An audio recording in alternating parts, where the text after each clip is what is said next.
नमस्कार दोस्तों, मेरा नाम है विजय कुमार। आप देख रहे हैं कॉमिक्स पिटारा चैनल को। तो चलिए दोस्तों, तलवार के धनी महाबली भोकाल की इस शानदार कॉमिक्स को शुरू करते हैं, जिसका नाम है बुद्धि पासा। आप देख सकते हैं इसका कवर पृष्ठ कुछ इस तरह का है। ओके, देख सकते हैं महाबली भोकाल की महान युद्ध कथाएं, बुद्धि पासा। किसी भी देश एवं राज्य के लिए रण एक अभिशाप से ज्यादा कुछ नहीं, क्योंकि यह अपने पीछे लाशों एवं तबाही का जो इतिहास छोड़ जाता है उसे मिटाया नहीं जा सकता। मगर फिर भी युद्धों का भविष्य उज्जवल है, क्योंकि संसार में अभी मौजूद है राजा बुद्धिशाली जैसे लोग, जिनका केवल एक ही उद्देश्य है, संसार पर विजय। विकास नगर इस बार मेरा निशाना होगा विकास नगर। मेरा संदेश विकास नगर पहुंचाओ भोकाल के पास। तो राजा बुद्धिशाली ने मुझे बालक मानकर मेरे लिए यह संदेश भेजा है कि हम गुड्डों से खेलें और चुपचाप उसकी दास्तां स्वीकार कर लें। जवाब तो उसे देना ही पड़ेगा। जवाब उसे शीघ्र ही मिला।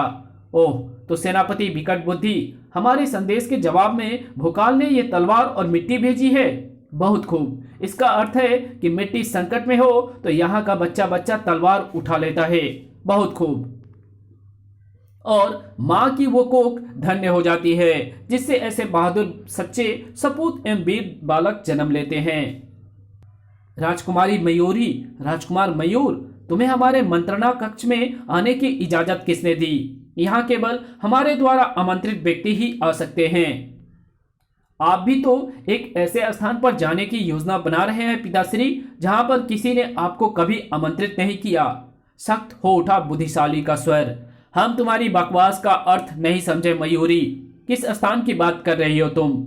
रणभूमि की पिताश्री, रणभूमि की, जिसने आपको कभी आमंत्रित नहीं किया, मगर केवल अपना साम्राज्य फैलाने के लिए आप वहां सैकड़ों हजारों जांबाज सैनिकों की मौत को आमंत्रित कर रहे हैं। मैं आपको ये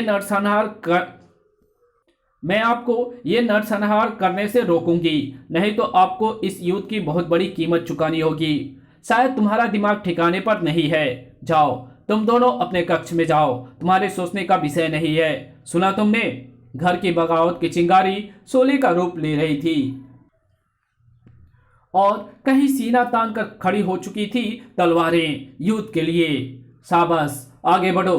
दुश्मन हाथियों की रक्षा पंक्ति के पीछे मौजूद हमारी ओर बढ़ रहा है। जलती हुई ये गाड़ियां उन हाथियों में खलबली मचा देगी। आग के भीष्म उस्मा ने हाथियों को बुरी तरह से उत्तेजित कर दिया। च्यों च्यों च्यों, टूट गई रक्षा पंक्ति। बौखलाए हुए हाथी दुश्मन सेना पर ही चढ़ दौड़े हैं, और यही अवसर है हमारे लिए भी। आगे बढ़ो। रणभूमि अपने विजय पर मुस्कुरा रही थी, क्योंकि वो जानती थी जब तक पृथ्वी पर जीवन है युद्ध होते रहेंगे। रणभूमि को रक्त चाहिए होता है, उसकी प्यास बुझती रहेगी, उसका मनोरंजन चलता रहेगा। राजा बुद्धिशाली, तलवार से तेरी ललकार का जवाब तुझे देने आया है भोकाल। जानता हूं महाबली, जानता हूं। यह भी जानता हूं कि इस तलवार में वो ताकत नहीं है, क्योंकि ये तलवार महाबली भोकाल की तलवार नहीं है। तलवार महाबली भोकाल की ना सही, मगर इसे चलाने वाले हाथ तो भोकाल के हैं। महाबली भोकाल की शक्ति तलवार एवं ढाल उसे छीन चुकी है। जानने के लिए पढ़े रेत का भोकाल एवं जल उठा रेगिस्तान कॉमिक्स, जो कि मेरे चैनल पे ऑलरेडी अपलोडेड है। हिम्मत तो भोकाल की है, ताकत तो भोकाल की है। टनाक! दो सूर्यदेव एवं दो सूर्यास्तों ने देखी वो घमासान लड़ाई। तब आई उस युद्ध के फैसले की घड़ी। राजा बुद्धिशाली, देख, तेरे सैनिकों के पांव उखड़ चुके हैं और सेनापति की तलवार भी छूट चुकी है। तलवार की जंग में तुम मुझसे जीते, मैं तुम्हारा बंदी हूं। किंतु अभी एक और जंग तुम्हें मुझसे लड़नी होगी, बुद्धि की जंग। और मुझे उम्मीद है कि यदि तुम योद्धा हुए तो इस जंग के लिए तुम मुझे एक मौका और दोगे। यूं तो मृत्यु जिंदगी को अवसर नहीं देती, मगर भोकाल तेरी चुनौती स्वीकार करते हुए तुझे यह अवसर जरूर देगा राजा बुद्धिशाली। उसके लिए तुम्हें मेरे खेल ग्राम में चलना होगा। एक और जंग शुरू होने वाली थी, और ये जंग आरंभ होनी थी खेल ग्राम से। आओ भोकाल, मैं तुम्हें खेल ग्राम के दरवाजे तक पहुंचा दूं। हाँ चलो, उसके बाद सेनापति परवीन सिंह तुम्हें अपनी हिरासत में ले लेगा। खेलग्राम को मैंने बनाया है बुद्धि के हर अणु का प्रयोग करके, और अगर तुम खेलग्राम से जीवित बाहर आ गए तो बुद्धि की जंग में इसे मैं पूर्ण रूप से अपनी पराजय मान लूंगा। यानी कि मुझे इस खेलग्राम में अकेले प्रवेश करना होगा। हाँ, ये दूर्त वाहन तुम्हें खेलग्राम के ठीक दरवाजे पर ले जाकर छोड़ देगा, जिसे तुम्हें अपने बुद्धि का प्रयोग करके खेलना होगा और प्रवेश करना होगा खेलग्राम में। इसमें सवार हो जाओ भोकाल, क्योंकि इसमें सवार होने के साथ ही तुम बुद्धि की जंग में शामिल हो जाओगे। उफ, ये तो तूफान किसी तेजी से दौड़ा जा रहा है। तभी दूर्त वाहन एक झटके के साथ रुका और ओह, मैं खेलग्राम के प्रवेश द्वार पर मौजूद हूं, मगर भोकाल नहीं देख पाया था उन दो सायों को जो दूर्त वाहन से निकलकर उन विकराल मूर्तियों के पीछे छिप गए थे। भोकाल को वहां लाने वाला दूर्त वाहन अब वहां से जा चुका था। प्रवेश द्वार द्वार के स्थान पर यहां बने हैं केवल दो ऐसे छिद्र जो चाबियों के प्रवेश के लिए बने हैं, मगर कौन सी चाबी के लिए? शायद मुझे इनमें से दो चाबियां चाहिए, पर वो दो चाबियां कौन सी है? मुझे दो चाबियां एक साथ लगाकर देखनी होगी। इसी के साथ पूरा वातावरण गड़गड़ाहट एवं भयंकर गुर्राहटों से गूंज उठा। भोकाल उछलकर आवाज की दिशा में पलटा। ओह, वो गड़गड़ाहट उस दीवार के हटने से उत्पन्न हुई है जिसके पीछे ये भेड़िए मौजूद हैं, और ये चेतावनी मेरे लिए है। अगर आपको तुरंत प्रवेश द्वार में प्रवेश करना चाहिए, क्योंकि कांच के बर्तन से रेत खाली होते ही ये भूखे भेड़िए आजाद हो जाएंगे। पर प्रवेश तो तभी होगा ना जब प्रवेश द्वार खुलेगा। ये दोनों ही चाबियां नहीं लग रही। कांच के बर्तन में भरी रेत तेजी के साथ खाली होकर नीचे वाले बर्तन में पहुंच रही थी।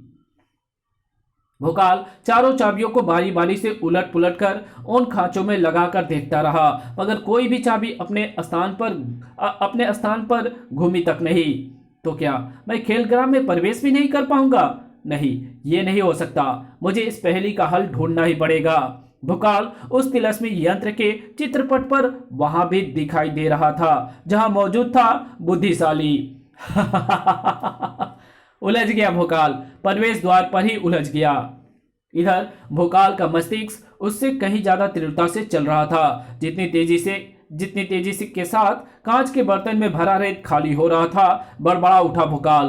बुद्धि की जंग है ये। ओह, और खेलग्राम के प्रवेश द्वार को खोलने के लिए मैंने बुद्धि का तो जरा सा भी इस्तेमाल नहीं किया। सिर्फ तकनीकी चीजों में उलझा रहा कि चाबी को इन दो छिद्रों में घुमाना है, और जब इंसान अपने दिमाग के सारे खिड़की दरवाजे खोल देता है तो मौजूद समस्या का हल आसपास ही होता है। ये सब टुकड़े इसी स्थान पर बने रिक्त स्थान पर लगाने से शायद कोई हल हाथ लगे।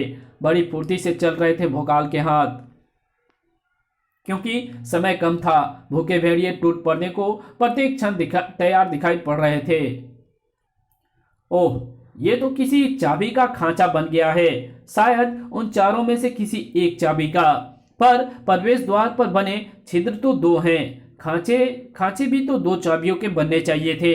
चाबी के खांचे का आकार एवं प्रकार देखने के बाद कोई भी समझ सकता है कि ये वाली चाबी उस खांचे में ठीक बैठेगी, और जरूर यही चाबी प्रवेश द्वार के छिद्रों में भी लगेगी। यानी उस द्वार को खोलने के लिए एक ही चाबी की जरूरत है। भोकाल ने अविलंब आगे बढ़कर चाबी को दीवार में बने छिद्र में डालकर घुमाया। दूसरे पल उसकी आंखें चमक उठी। उल्टे छिद्र में डालने पर चाबी उल्टी तरफ घूम गई। इसी क्षण कांच के बर्तन में भरा रेत का आखिरी कण भी खाली हो गया। भयानक ढंग से गुर्रा रहे भेड़ियों का जंगला दीवारों में समाने लगा। उसकी गुर्राहटों से वातावरण सनसनी सी फैलने लगी। रोमांचित हो उठे भोकाल का हाथ तेजी से घूमा।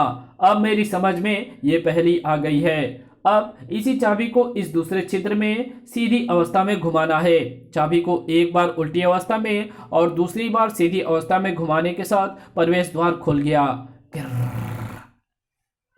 और दूसरी तरफ आजाद हो चुके दर्जनों भेड़िए अब मुझे फाड़ खाने के लिए मेरी ओर बढ़ रहे हैं, लेकिन अब मैं उनके हाथ नहीं लगूंगा। भोकाल हवा के तेज झोंकों के साथ अंदर समा गया। उसी पल तेज सरसराहट के साथ प्रवेश द्वार बंद होने लगा। ठीक समय पर बुद्धि काम कर गई। उफ उफ। चित्रपट पर वो दृश्य देखते बुद्धिशाली के होठों पर भी आ गई थी अर्थपूर्ण मुस्कान। खेलग्राम में प्रवेश मुबारक हो भोकाल। यकीनन ये भेड़िए अब तुम तक नहीं पहुंच पाएंगे, क्योंकि जब तक ये प्रवेश द्वार तक पहुंचेंगे प्रवेश द्वार बंद हो चुका होगा। और ये वो पल था जबकि बुद्धिशाली की बुद्धि भी बुरी तरह से चकरा गई। ये क्या, भोकाल के अलावा ये दोनों कौन है जो प्रवेश द्वार में कूद गए हैं? उफ, नहीं, ये नहीं हो सकता। उन्हें पहचान कर सत्य की सी हालत में खड़ा रह गया था बुद्धिशाली। उछल पड़ा भोकाल भी। ओह, ये दोनों अचानक कहां से आ गए? दीदी! बंद हो गया प्रवेश द्वार। घुर, उफ उफ, खटा खट। कौन हो तुम यहां तक कैसे पहुंचे? अगर तुम्हें अंदर आने में एक पल की भी देरी हो जाती तो भेड़िए तुम्हें चीर फाड़ डालते। भोकाल, मैं राजकुमारी मयूरी हूं और ये मेरा छोटा भाई राजकुमार मयूर है। राजा बुद्धिशाली हमारे पिता हैं। क्या? लेकिन तुम्हें खेलग्राम में आने की इजाजत किसने दी? मेरे पिता के बनाए गलत उसूलों और नीतियों ने। भोकाल, मैं युद्ध के खिलाफ हूं। युद्ध केवल आत्मसम्मान एवं देश की आन की रक्षा के लिए ही होना चाहिए। पिताश्री के युद्ध के जवाब में तुम्हारा उनसे युद्ध करना उचित है, क्योंकि तुम्हें अपनी भूमि की रक्षा करनी है, ना कि राज्य को जीतने की हवस पूरी करनी है, जैसा कि मेरे पिता ने किया। अपने पिता को उनकी इस भूल का एहसास कराने के लिए ही हम दोनों ने भी तुम्हारे साथ खेलग्राम में प्रवेश करने का निर्णय लिया था। भोकाल हक्का बक्का सा खड़ा महसूस कर रहा था उस चिंगारी को देखकर जो भड़क कर शोला बन रही थी। भोकाल, पिताश्री ने खेलग्राम अपने दुश्मनों को मौत देने के लिए बनाया है, मगर तुम निर्दोष हो भोकाल। अब अगर तुम्हारी मौत होगी तो ये पिताश्री की भी मौत होगी, क्योंकि वो हमें भी जीवित ना पा सकेंगे। चलो भोकाल, खेलग्राम के प्रथम खेल का द्वार खुल चुका है। मगर तुम यहां तक पहुंचे कैसे? क्योंकि यहां तो उसी दुर्त वाहन में भी पहुंचा जा सकता था। हम उसी दुर्त वाहन में बैठकर पहुंचे हैं भोकाल। हम दोनों दुर्त वाहन के आगे बनी उन भयानक आकृतियों के अंदर छिप गए थे। विवश होकर भोकाल को राजकुमारी मयूरी और राजकुमार मयूर के साथ ही प्रवेश करना पड़ा प्रथम खेल में। अगर ये मात और मौत का खेल है तो इन दोनों के आ जाने के कारण अब मेरी जिम्मेदारी और भी बढ़ गई है। अरे, यहाँ तो कुछ भी नहीं है, केवल एक विशाल कक्ष के अलावा। ये कक्ष तो सचमुच बिल्कुल खाली है। ये तीनों ही अनभिज्ञ थे आने वाले भयानक संकट से। जबकि इधर सेनापति परवीन सिंह राजा बुद्धिशाली को अपनी हिरासत में ले चुका था। भोकाल के आदेशानुसार मैं तुम्हें अपनी हिरासत में ले रहा हूं राजा बुद्धिशाली। मगर मुझे थोड़ा वक्त और चाहिए सेनापति परवीन सिंह। मेरे दोनों बच्चे भी भूलवश खेलग्राम में प्रवेश कर चुके हैं। मुझे सोचना है कि मैं उन्हें सुरक्षित बाहर कैसे निकाल सकता हूं। मैं तुम्हें इसकी इजाजत नहीं दूंगा। अगर तुम्हारे बच्चे खेलग्राम में प्रवेश कर गए हैं तो अब उनकी रक्षा भोकाल करेगा, और अगर भोकाल ना कर पाया तो फिर तुम इसे अपना दुर्भाग्य समझ लेना। सचमुच ये मेरा दुर्भाग्य ही होगा, क्योंकि खेल अब शुरू होने जा रहा था। मौत का एक ऐसा भयंकर खेल जिसे बुद्धि से ही हल किया जा सकता था। एक प्रवेश के साथ ही फर्श पर बने उन चौकोरों पर प्रकट हो गए थे वे 8 लड़ाके, जिसे देखते ही चीख पड़ी थी राजकुमारी मयूरी। भोकाल, खेल शुरू हो चुका है। वो देखो, ये लड़ाके आक्रामक मुद्रा में हमारी ओर बढ़ रहे हैं। इनका मुकाबला करने के लिए तैयार हूं मैं। सर, बचो! उफ! भोकाल ने वे दोनों भाले दो सैनिकों पर खींच मारे। भाले आर पार होने के बाद भी ये मेरी तरफ बढ़ रहे हैं। ये कैसा रहस्य है? तत्क्षण ही भोकाल ने उन्हें रोका। निहत्तों पर वार करते हो, और वो भी सैनिक बनकर। मगर मैं निहत्था भी तुम सब पर भारी पड़ूंगा। इनकी पोशाकें इस बात का भी आभास देती है, मगर ये साधारण पोशाकें ही हैं। रणचंडी सी बनी राजकुमारी मयूरी उन सैनिकों से मुकाबला के लिए आ डटी। भोकाल, हम तुम्हारे साथ हैं। कड़ाक! मयूरी की तलवार टूटने के साथ ही शत्रु की तलवार उसकी गर्दन उड़ाने के लिए उठ गई थी। भोकाल द्वारा की गई एक क्षण की भी देरी भी उसके लिए खतरनाक साबित होती। हाथ रोक ले शैतान, हाथ रोक ले। धड़ाक, चीख उठा मयूर, भोकाल, मयूर। फर्श पर फिसलता चला गया भोकाल। सर, भोकाल के उस शक्तिशाली टक्कर से वो लड़ाका पीछे को उलट गया। धड़ाक, भोकाल चीते के समान उस पर झपट पड़ा और उसकी गर्दन को अपने बाजू के शिकंजे में जकड़ने के बाद उसने बाजू को एक जबरदस्त झटका दिया। लेकिन ओह नहीं, मेरे इस जबरदस्त झटके के कारण इसकी गर्दन टूटकर एक तरफ को लुढ़क जानी चाहिए थी, मगर इस पर तो मेरे इस बार का कोई असर ही नहीं हुआ। धाड़, उफ। तभी महान आश्चर्य के साथ चीख उठे मयूरी, भोकाल। दंग उठा भोकाल भी। ओह नहीं, लड़ाके हाथी च्यों च्यों और ये बिछप्तों के समान आक्रमण करने हमारी ओर बढ़ रहे हैं।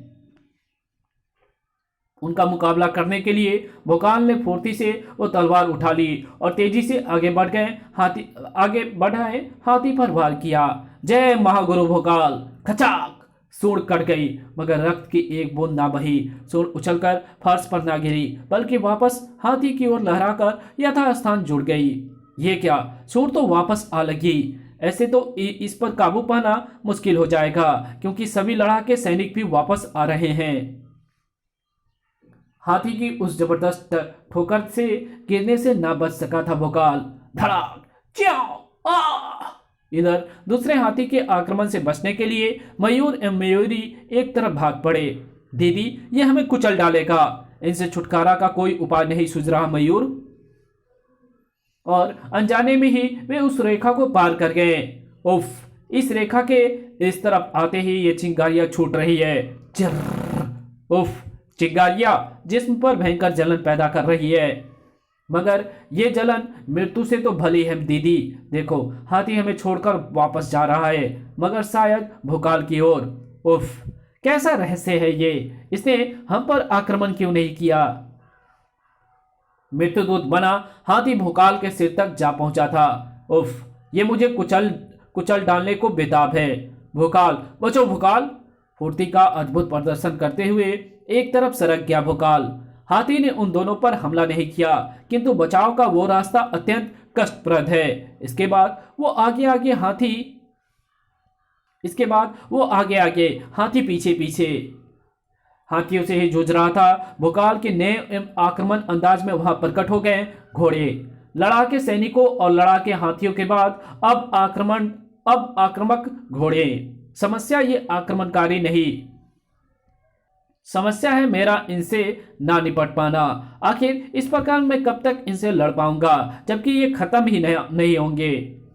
आखिर इन्हें खत्म करने का कोई रास्ता तो होगा, कोई तो तरकीब होगी। भोकाल, मैं इस अश्व के टुकड़े टुकड़े कर दूंगी।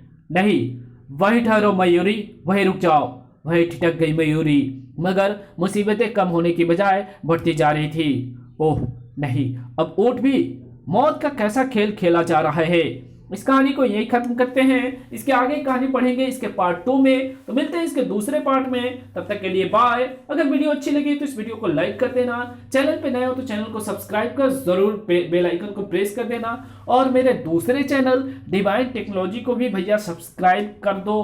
उस पर इतने सारे मेरे व्यूअर्स हैं, इतने सब्सक्राइबर हैं, तो प्लीज़ आप जितने लोग भी इस वीडियो को देख रहे हो, प्लीज़ जाकर के मेरे दूसरे चैनल डिवाइन टेक्नोलॉजी को कम से कम सब्सक्राइब कर दो। इसमें आपको कोई भी पैसे नहीं लगते हैं, आप सपोर्ट करो भैया। Okay, thanks for watching my videos.